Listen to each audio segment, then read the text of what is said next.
Boa noite. É com muita alegria que nós estamos hoje aqui participando dessa abertura do encerramento desse módulo de estudos, né? A gente sabe o quanto é importante a existência desse grupo de estudos e o quanto isso vai render frutos. Todos nós, quando nos dedicamos ao estudo da doutrina espírita, nós colhemos os frutos inicialmente para nós mesmos, mas também, né, como trabalhadores mais conscientes que nos tornamos. Então, nós também ficamos muito felizes com a presença do nosso querido amigo Hélio Ribeiro Loureiro, o Hélio que está aqui hoje, né, embora desde que voltou de Goiás, ele levou como lembrança uma gripe que está difícil, né, Hélio, de curar. Foi uma virose. Então, mas com fé em Deus, em breve estará recuperado, e nós agradecemos muito pela sua presença aqui conosco. E convidamos, então, a todos agora para fazermos a nossa prece de abertura da nossa noite. Elevando a Deus, nosso querido Pai, os nossos sentimentos de gratidão por ter colocado em nossas vidas a doutrina dos Espíritos, que nos trouxe a palavra verdadeira de Jesus como mensagem consoladora, esclarecedora que é. Agradecemos, Senhor, o amparo, a presença constante dos bons espíritos, o nosso espírito protetor, aqueles mentores espirituais dos nossos trabalhos, especialmente o mentor espiritual desta casa, que acolhe a todos com grande carinho. Agradecemos, Senhor, pela oportunidade do trabalho que nos dá e pedimos que nos fortaleça para que sempre tenhamos aquela fé firme e forte, para que possamos nos esforçando a cada dia nos tornarmos melhores, seguindo a caminho da redenção. Assim, Senhor, nós pedimos a sua permissão e damos por iniciada a nossa reunião desta noite. Que assim seja. Gente, eu peço desculpas, eu não vou poder acompanhar a aula de vocês, porque nós temos um outro compromisso agendado, tá? Mas receba meu abraço carinhoso. Hélio, um abraço com muito carinho para você. Muito Bom obrigado. Trabalho, tá? Muito obrigado. Bom trabalhar a todos. Obrigada, Ivana. Obrigada por estar conosco nesse momento. Obrigada pela disponibilidade em estar nos ajudando aí com a parte tecnológica. Sim, de coração nós agradecemos a você, a todos os trabalhadores da Federação Espírita do Estado de Goiás. Muito obrigada, Jaqueline. Estaremos sempre à disposição. O Carlos, parece que a Jaqueline travou lá, viu?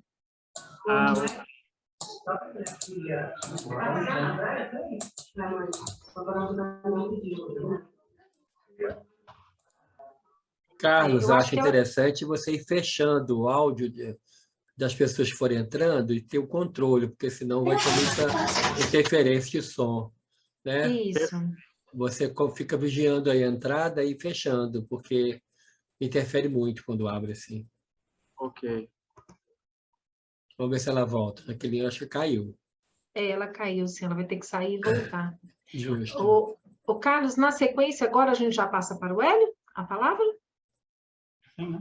Sim. Isso, né? Tá bem, então, Hélio. Então, Jaqueline ainda está voltando, mas nós passamos para você a palavra.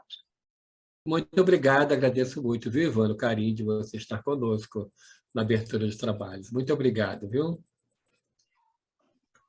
Nós agradecemos o convite do Centro Espírita Cristo Redentor, de Itaberaí, assim como essa região que eu tive a oportunidade de conhecer mais de perto, no mês passado, no finalzinho do mês passado, quando a convite da FEEGO, desenvolvi algumas palestras na região. E gostei muito do que vi, gostei das pessoas que eu conheci e senti um sério compromisso das pessoas na opção espírita, porque temos que entender essa opção de vida. É algo muito além do que uma religião, uma ciência, uma filosofia. É uma escolha de vida, interfere em nossa existência, interfere em nosso modo de ser, de falar, de agir e de reagir. Ser espírita é algo muito profundo e que demanda um tempo para que possamos, de alguma forma, dar o nosso testemunho da escolha. Então, a opção espírita é um caminho muito importante para a nossa evolução espiritual. Quando nós deixamos de lado tudo aquilo que faz parte do nosso passado transcendental, de várias existências reencarnatórias, com várias experiências da nossa relação com o divino, seja através de religiões tradicionais ocidentais ou experiências no lado oriental do nosso planeta, seja com monoteísmo, com politeísmo, nós vamos crescendo e vamos adquirindo robustez em nossa fé. Com a doutrina espírita, nós adquirimos, além de uma fé robusta, um predicado importantíssimo, que é a fé raciocinada. A fé raciocinada é bem diferente de tudo aquilo que nós já experienciamos, vivenciamos em outras existências.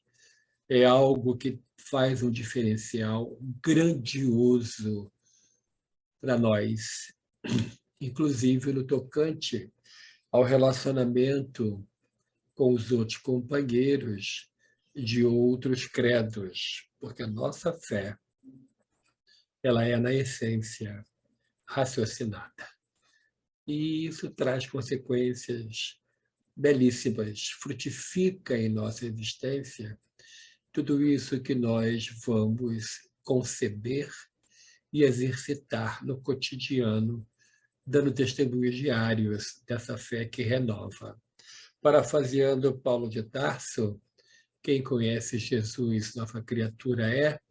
Quem conhece Jesus pelas luzes espíritas é uma nova criatura e iluminada, porque nós buscamos ardentemente a luz do nosso Redentor. E por falar em Redentor, aqui no Rio de Janeiro tem aquele monumento magnífico do Cristo Redentor. É a primeira vez que eu tive a oportunidade de conhecer, eu era adolescente, e quando lá cheguei, eu era ainda católico, com uns 12, 13 anos, e eu não sabia que tinha uma capela no pé da imagem.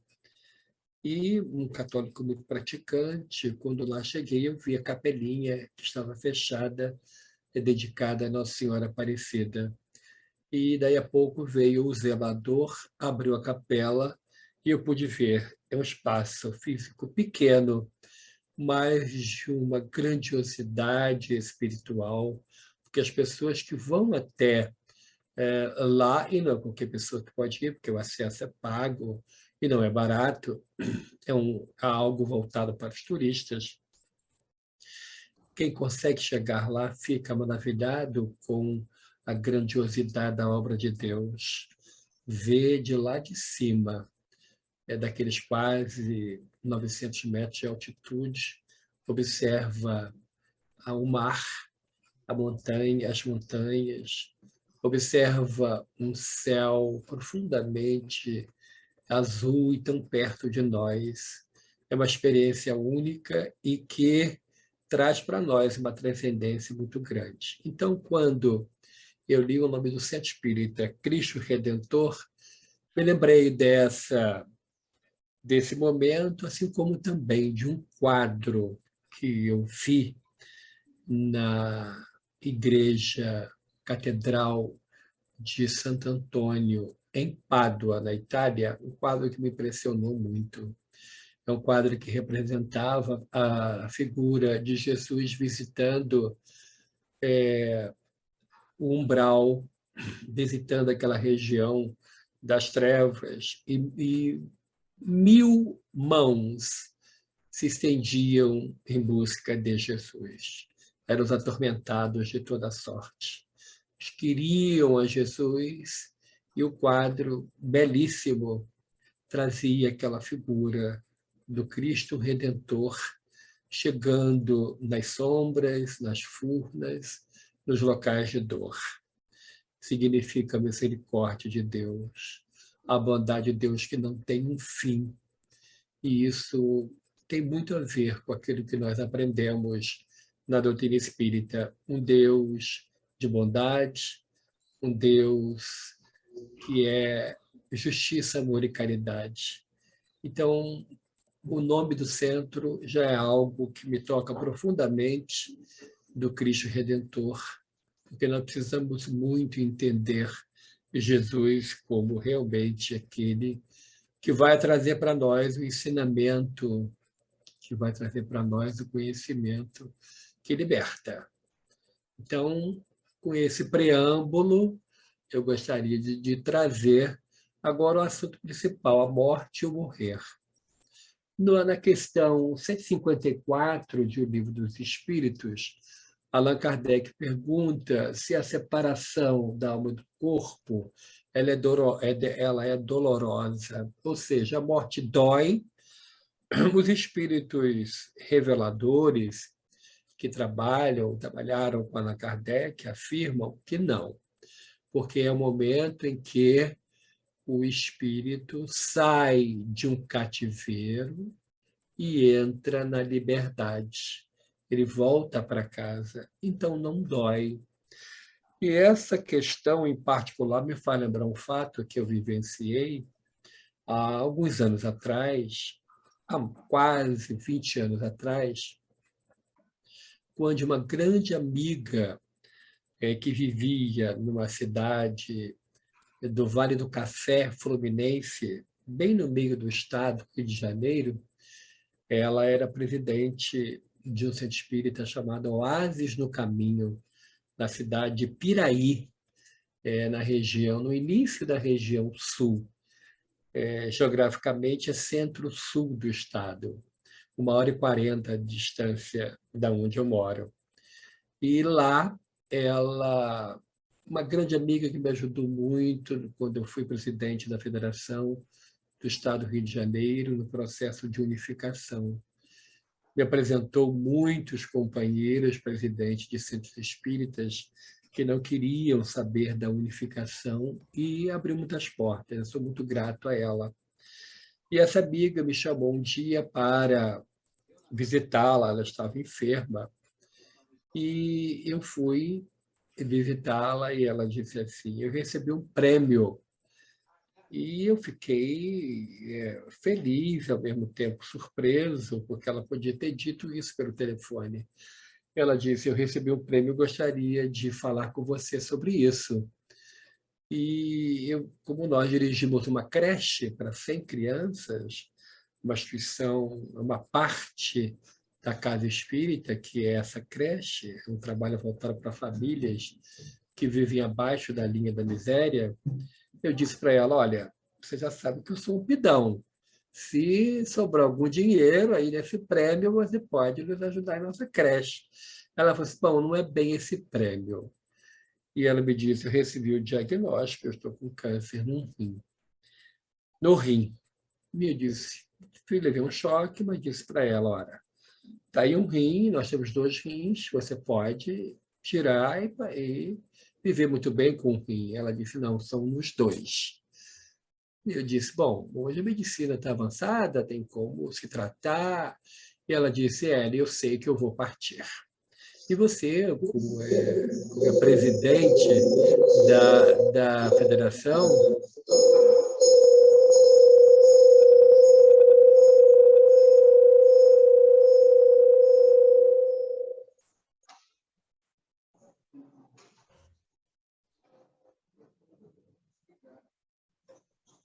melhor fechar, Carlos.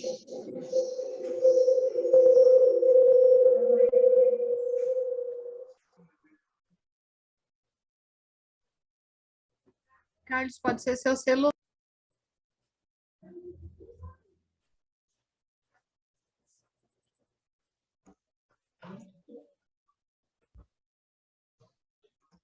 Bom, continuando. Ela me disse que estava sabendo, tinha consciência de que iria partir. E como eu era presidente da federação, ela gostaria de alguma orientação do que ela deveria fazer para ter uma boa morte, uma boa passagem. E eu disse a ela, olha, por aquilo que a gente lê, por aquilo que a gente estuda, é interessante que você perdoe a quem você tem que perdoar, peça perdão a quem você magoou e liberte-se dos bens materiais. Porque a gente sabe que, infelizmente, existem muitos espíritas que chegam do outro lado da vida e ficam numa situação complicada, no apego aos bens materiais. E ela seguiu a risca. Passou um tempo, uns 20 dias, ela pediu para que eu voltasse lá. Eu fui com a minha esposa e ela disse assim: eu pedi perdão a quem eu magoei. Eu perdoei a quem me magoou. Eu já fiz a transferência dos bens para os filhos, até a conta corrente já passei para o meu marido, fiz uma eleição no Centro Espírita, já tenho uma nova presidente. Agora resta uma dúvida, Hélio. O que que você acha? Vai doer? Sei o que que vai doer, criatura? Na hora da partida você acha que dói? Aí eu lembrei dessa questão, né? 154. Falei para ela, olha, Kardec e os bons espíritos afirmam que não dói, não. Mas eu tenho cá as minhas dúvidas. Bom, e ela estava magrinha, já estava com um estágio bem avançado. Eu vim embora, começamos de outras coisas, eu vim embora, deu uma semana o marido dela me liga e diz assim, tive que interná-la, já está chegando a hora. Ela quer falar com você, você pode vir? Está no hospital tal, na cidade tal. E eu fui. E a família abriu mão de vê-la na UTI naquele dia, e eu fui vê-la. E cheguei e ela não tinha muito assunto, porque nós dois sabíamos que podia acontecer a qualquer momento. E eu perguntei, você comeu alguma coisa? Ela falou assim, uma tangerina. Tangerina para nós aqui, mexerica para alguns, né? E outros nomes, mas é aquela prima da laranja. Eu falei assim, uma criatura, uma tangerina, mas isso é muito pouco. Ela falou assim, não, eu quero que quando a dona Morte chegue, não esteja de barriga lotada. Eu falei assim, pois eu quero estar. Ela, me disseram que está muito mais trabalho. Eu falei assim, não, isso aí é só a gente vendo. Mas eu não queria estar indo com fome, não. Acho que vou ficar mais perturbado. A gente ri um pouquinho, e daí a pouco ela fala assim, olha, está chegando a hora de eu tirar aquela minha dúvida. Eu falei assim, que dúvida? Se vai doer. Eu disse, não, não se preocupe com isso, porque não vai doer. E ela disse assim, eu queria combinar com você uma coisa, quando que é, quando acontecer, eu vou pedir ajuda aos bons espíritos e vou ao teu encontro e vou dizer a você se doeu ou não. Eu disse, não, não se preocupe com isso. Você vai estar ocupada com os amigos que vão te receber, você vai ter que agradecer aos guias, você esquece de mim. Não precisa, eu digo, não, eu vou, mas não, não vai. Eu vou, não vai. E nisso passa o médico e diz assim, é verdade, o que eu estou vendo. Eu falei assim, o que é, doutor? O senhor está conversando, o senhor está brincando, discutindo com uma paciente na UTI em estado grave? Eu disse, não, não estou. Aí ela olhou para o médico e disse, está. Eu falei assim, então eu estou indo. Aí ela falou assim, então vai com Deus, então fique você com Deus. Quando eu estou já saindo pela porta, o mentor espiritual falou assim no meu ouvido, volte e agradeça a ela tudo. A nossa irmã está no processo do desligamento. Eu voltei, abracei, beijei a mão, agradeci por tudo e vim embora.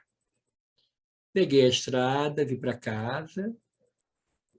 Estava naquela época com os filhos pequeninos, eram mais ou menos 2 e 3 anos, e aquela hora da noite, mais ou menos umas 10 horas, que você pega para dar banho, arruma para botar na cama, um deita, tu levanta, levanta um, deita outro, e depois dos dois, que é um casal, os dois já asserenados, já, eu peguei minha toalha para ir ao banho. E quando eu escuto, quando alguém passa por mim e diz assim, e nem doeu. E aí eu falei assim, não é que ela veio aqui? E nisso o telefone toca. E minha mulher vai atender, eu digo assim, é o viúvo. Que viúvo? Você é o marido dela, para dizer que ela partiu. E não deu outra, ela é ele para dizer que ela tinha acabado de partir. Então, a dúvida foi sanada. Não dói. E o que dói está lá também o livro dos espíritos. O que que dói? A maior vergonha para o espírito recém-chegado é ver que ele não fez nada daquilo que ele combinou que ia fazer. Que tudo aquilo, todas as ferramentas que foram dadas para ele evoluir, ele não fez nada. Enterrou talento, não fez nada daquilo que foi combinado. Essa é a maior vergonha do espírito recém-chegado do mundo espiritual. Está lá no livro dos espíritos também. Então, nos esforcemos ao máximo para fazer tudo o bem que tiver ao nosso alcance. Se temos a opção espírita em nossas vidas, que possamos vivenciá-la e testemunhá-la, colocando-a em prática em nosso dia a dia, todo dia, a toda hora, a todo momento, temos que testemunhar a nossa opção. Temos que ser corretos conosco próprios. Nesse período que nós passamos aí turbulento, na área da governança do país, algumas pessoas se exaltaram, algumas passaram mal, e quando vinham a me perguntar, né, alguma coisa sobre a situação, eu dizia assim, eu estou muito preocupado com a sabotagem que eu estou fazendo. Eu estou fazendo uma oposição aos planos que eu combinei no mundo espiritual de divino. Eu tenho que ficar preocupado com a oposição que eu estou dando a tudo que eu combinei. Também devo estar preocupado com o governo que eu estou dando à minha vida. Então, governo e oposição, quando o assunto é a nossa vida, é a reencarnação. O que eu estou fazendo da minha existência? Eu estou realmente cumprindo tudo aquilo que eu combinei ou eu estou me sabotando? Porque o maior sabotador dos planos evolutivos, iluminativos nossos, somos nós próprios. E quando o assunto é morte, morrer, vale a pena citar um livro que é um verdadeiro tratado desse assunto, que é o livro Voltei, do irmão Jacó. É um livro maravilhoso. Ele relata em minúcias o momento do desencarne, em detalhes. Ele vem trazendo passo a passo do que aconteceu com ele e vem desmistificando. E ele é o melhor livro para aquelas pessoas que morrem de medo de morrer, que não querem ouvir falar da morte, dessas pessoas que não conseguiram entender ainda que a morte é só uma passagem, continuamos vivos, vivos e atuantes. A maior prova disso são as cartas consoladoras de Francisco Cândido Xavier. Mais de 200 livros oriundos das cartas consoladoras, aonde Francisco Cândido Xavier trouxe, através da sua mediunidade santamente exercida, o exemplo maravilhoso de que a vida continua. Quantos testemunhos maravilhosos, verídicos, dando-nos a plena convicção, inclusive com o lastro científico, de que a morte não existe, de que nós continuaremos vivos, vivos e atuantes. No livro Voltei, que é ditado por Frederico Figner, que adquiriu no mundo espiritual o pseudônimo de irmão Jacó, porque ele era de origem judaica, ele traz detalhes da sua doença, quando ele ficou internado, e detalhes do momento do transe, da separação. Fala, inclusive, dos laços que são desligados, os laços que nos unem, o corpo físico ao perispírito, são ligados e, na hora do desencarne, são desligados um a um. Num processo de um desligamento, isso quando ocorre, o desencarne natural, provindo da falência múltipla dos órgãos ou de algo que sucedeu sem que tivéssemos culpa disso, que não fosse um suicídio indireto ou suicídio direto, uma morte natural, um desencarne natural. Ocorre exatamente como nos relata o irmão Jacó, ditado lá no livro Voltei. Conta para nós, em ricos detalhes, como que o Dr. Bezerra desligou o último laço que ligava o coração físico ao coração perispiritual. E quem é Frederico Figner? Foi um dos homens mais ricos no finalzinho do século XIX, início do século XX, no Brasil. Ele foi o pioneiro daquilo que a gente poderia dizer de um toca-discos. E o disco ele era feito de cera, o disco de cera, e que era tocado no fonógrafo. E aquilo fez fortuna, porque durante um tempo só as lojas dele é que vendiam, e ele trazia importado dos Estados Unidos. E ele, depois de ter já 2 filhas adolescentes, a mulher ficou grávida de novo e nasceu uma menininha, que era assim, a queridinha da casa, era muito querida. Aqui no estado do Rio, a gente chama de temporão, ou seja, aquela que veio depois, até quase encerrado a fábrica, a mulher ficou grávida de novo e teve essa menininha. E eles estavam na região dos Lagos Fluminense, na região ali da Lagoa de Araruama, quando, a menos de 2 metros de distância, a menina tropeça numa pedra, cai e, em questões de segundos, ela veio a desencarnar.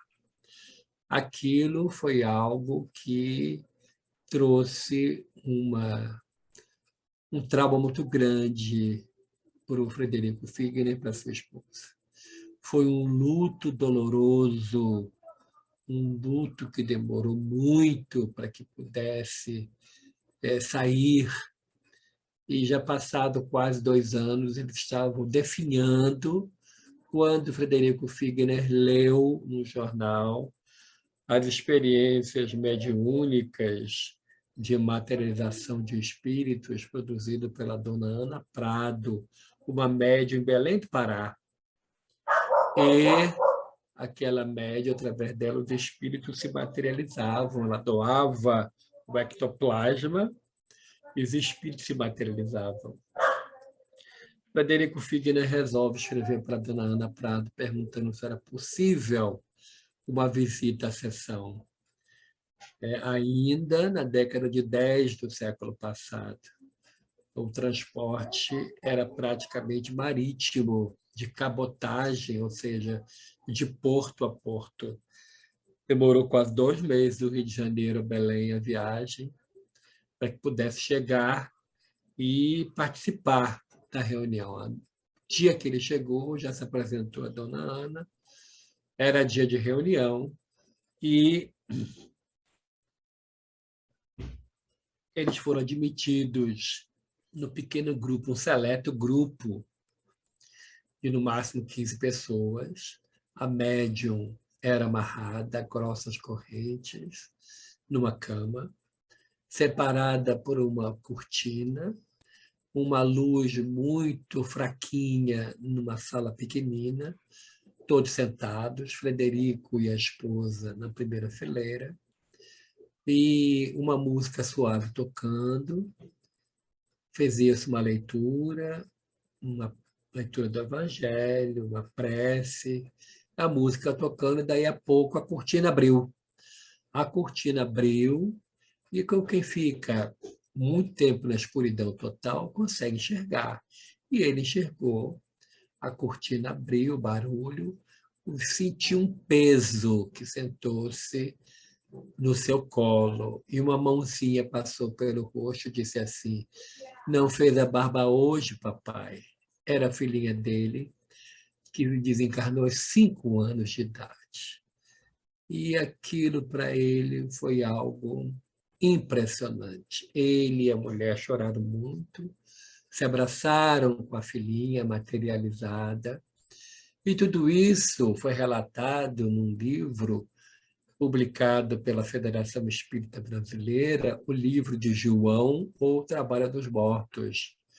E nessa reunião participavam o presidente da Assembleia Legislativa do Estado do Pará, o presidente do Tribunal de Justiça do Estado do Pará, o governador do estado, o delegado de polícia de Belém e algumas outras autoridades. Atas eram feitas e assinadas por essas autoridades, dando a autenticidade do fenômeno. Era um fenômeno de materialização de espíritos, de criaturas que já estavam do outro lado. Frederico Figner ficou junto lá, participou de 15 reuniões, aonde a pequenina veio na última reunião. Ela disse: papai e mamãe, já fiz o meu trabalho, consolei vocês e provei para vocês que a morte não existe, que a vida continua, mas eu preciso ir. Ele voltou para o Rio de Janeiro com a esposa, foi conhecer a Federação Espírita Brasileira no Centro Velho do Rio de Janeiro e se associou à FEB, participou ativamente dos grupos de estudos e, rapidamente, ele tornou-se membro da diretoria. E, daí a pouco, ele, quando Francisco Cândido Xavier começou com o lançamento dos livros de André Luiz, ele era o presidente da FEB. E ele e o Chico eram muito amigos, uma amizade muito querida. E quando Chico estava lançando mais um livro da série André Luiz, foi à FEB para o lançamento, e o Frederico Figner disse assim para ele: rapaz, quando eu desencarnar, eu quero ter a honra de escrever através de você. O que você acha? Eu vou sair, sei lá, com o Emanuel. Se ele autorizar, eu pego do lápis sua dita. Então, eu quero combinar uma coisa com você. O livro vai se chamar Voltei, porque eu quero dizer para todo mundo que eu voltei. E aí eu não vou botar meu nome, não, para não ter problema. Eu serei o irmão Jacó. Então, ele ainda encarnado, ele anunciou, foi tudo. Ele veio a desencarnar, deixou no testamento uma doação de algo em torno, hoje, moeda de hoje, de 10 milhões de reais para Chico Xavier. E quando terminou o inventário, as filhas de Chico foram a Chico levar, foram em Minas Gerais levar o cheque. Chico agradeceu muito e no dia seguinte pegou o primeiro trem para o Rio de Janeiro. E chegou no finalzinho do dia, foi diretamente à Federação Espírita Brasileira, ao seu Vantuil de Freitas, que era presidente da FEB naquela época, e deu cheque. Tudo que ele recebia, ele dava. E ele disse assim para o seu Vantuil: eu gostaria muito que esse dinheiro fosse utilizado para os livros espíritas, para que a FEB tenha o seu próprio parque gráfico, para que os livros possam ser produzidos pela FEB. E o seu desejo foi atendido. A FEB comprou 4 lotes na Rua Souza Valente 17, em São Cristóvão, perto da Rua Bela, onde hoje tem um grande viaduto, e ali construiu um parque gráfico que, por mais de 50 anos, produziu livros espíritas para o Brasil e para o mundo. Para o mundo, porque livros espíritas foram traduzidos para o Esperanto, a língua internacional neutra, e foi enviado para diversas partes do mundo, beneficiando muita gente. Porque Jesus nos afirmou: quem conhece a verdade vos libertará. E esse benefício que Francisco Cândido Xavier ganhou, ele passou adiante, está lá no livro Testemunho de Chico Xavier, recebido, ou melhor, escrito pela dona Sueli Calda Schubert. E tá para sair uma nova edição pela FEB. Vale a pena também ler, para que a gente possa conhecer, lembrar dessa figura inesquecível de Francisco Cândido Xavier. Esse processo da morte e do morrer está resumido de maneira muito clara no Livro dos Espíritos, assim como também exemplificado em ricos detalhes no livro Voltei, que eu passo como dever de casa, viu, Jaqueline? Para todo mundo ler, e depois você faz uma prova oral aí com o pessoal, aí depois eu quero ver a nota. Combinadíssimo, viu? Tarefa de Combinado. férias. Justamente, vamos ler, viu, Carlos? Vai ler. É um livro maravilhoso, é um livro espetacular. Eu já li e reli umas 20 vezes, tão gostoso que ele é. Principalmente o momento maravilhoso, quando ele chega no templo. Tem 2 capítulos que o nome é No Templo. E o que acontece ali é algo de você sentar e chorar, de tão bonito que é o que ele relata ali.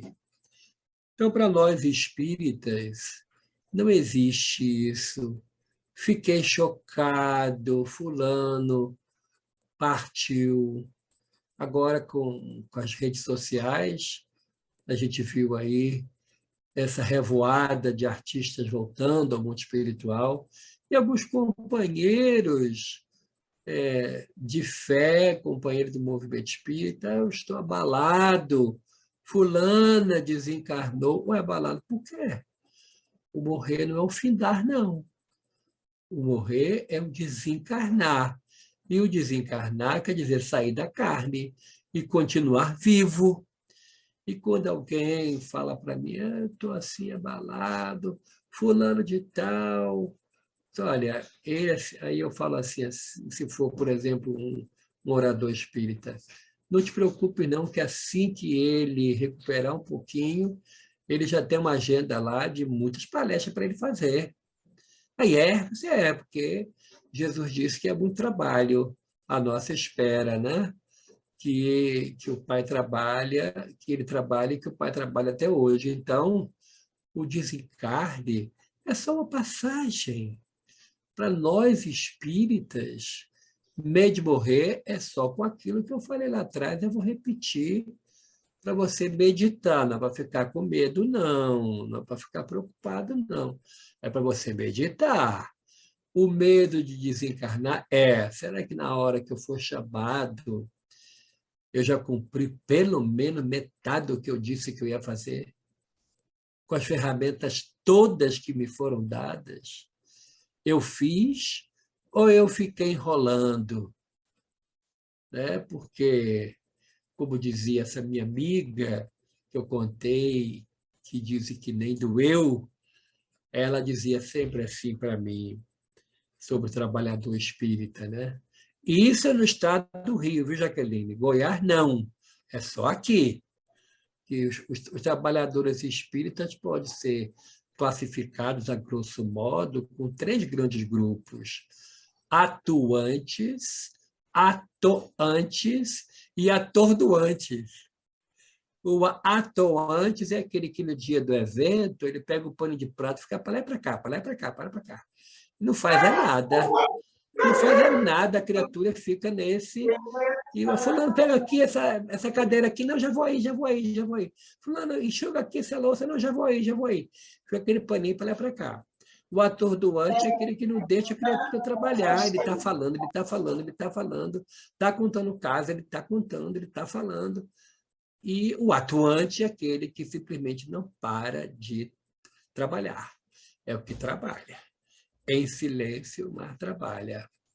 Então, quando a desencarnação chegar, vou lembrar de Francisco de Assis. Foi perguntado a ele, Pai Francisco, o que você gostaria de estar fazendo, ou como você gostaria que a morte lhe encontrasse? E Francisco de Assis disse assim: eu gostaria de estar trabalhando. Então, trabalhemos sem cessar. É tão importante a gente divulgar aquilo que a gente estuda, mas tem que divulgar correto, tem que ter base, fundamento, ler os livros, ler Allan Kardec, reler. Nesse período pandêmico, a nossa casa, a casa de Batuíra, só fechou as portas quando o prefeito mandou fechar. Fora disso, a gente manteve o atendimento fraterno, claro, com a distância cavalar, com as 2 máscaras, com todos os cuidados, né, que as orientações deviam. E, durante esse período, a gente estudou a fundo o Livro dos Espíritos e o Evangelho nas reuniões online. Uma pergunta e uma passagem, uma pergunta, passagem. Então, durante esse período todo de reflexão, se a gente for olhar com bons olhos, né? A pandemia foi um período, um convite para reflexão. Como foi bom reler Allan Kardec. Como foi importante, as pessoas diziam, eu nem sabia que tinha essa questão aqui, eu nem sabia que Kardec tinha falado sobre isso. E vai ver a maravilha que é o nosso codificador. Um homem que escreveu o Evangelho segundo o Espiritismo quando ele estava enfermo, estava doente. E o seu médico pessoal falou, é melhor você parar, senão a doença vai te levar antes da hora. Você tem que parar, você está numa atividade frenética. Ele dormia 4 horas por noite para dar conta do compromisso dele. E ele falou, mas como? Como é que isso vai ser possível? Um outro amigo dele, que tinha uma casa na beira do mar, na cidade de St. Andrews, na região do mar, que é o Atlântico, na Normandia, disse para ele, eu te empresto a minha casa. Eu vou pedir para a empregada ir lá, fazer comida para você, limpar a casa toda. Está aqui o bilhete de volta, só arruma a mala e vá. Todo mundo queria poupar o professor Allan Kardec. E ele aceitou. Ao arrumar a mala, ele pegou algumas mensagens psicografadas que ele tinha, de várias e várias, botou na mala, uma valise de mão, e foi 30 dias à beira-mar. Escrevia para a mulher, escrevia para os amigos, ficava à beira-mar. É o sonho do goiano, né? 30 dias na beira do mar, ô bênção, olhando aquele marzão, né? Só que lá é congelante, não é igual aqui não, é congelante. Bom, e lá ele, descansando, ele escreveu em 30 dias o Evangelho segundo o Espiritismo. Olha que coisa maravilhosa, olha o trabalho maravilhoso. Escreveu o livro Farol, o livro que ajuda tanta gente, que socorre a tanta gente. É um livro maravilhoso, é um verdadeiro remédio para todos nós. Então, que nós possamos perder o medo de morrer, aproveitar bem a nossa existência, o período que nos falta ainda, antes do nosso retorno, fazer de um tudo para aproveitar bem o nosso dia, como Paulo de Tarso falou, da importância do dia chamado hoje, não perder um dia inteiro da sua vida procurando uma camisa amarela que sumiu, esquece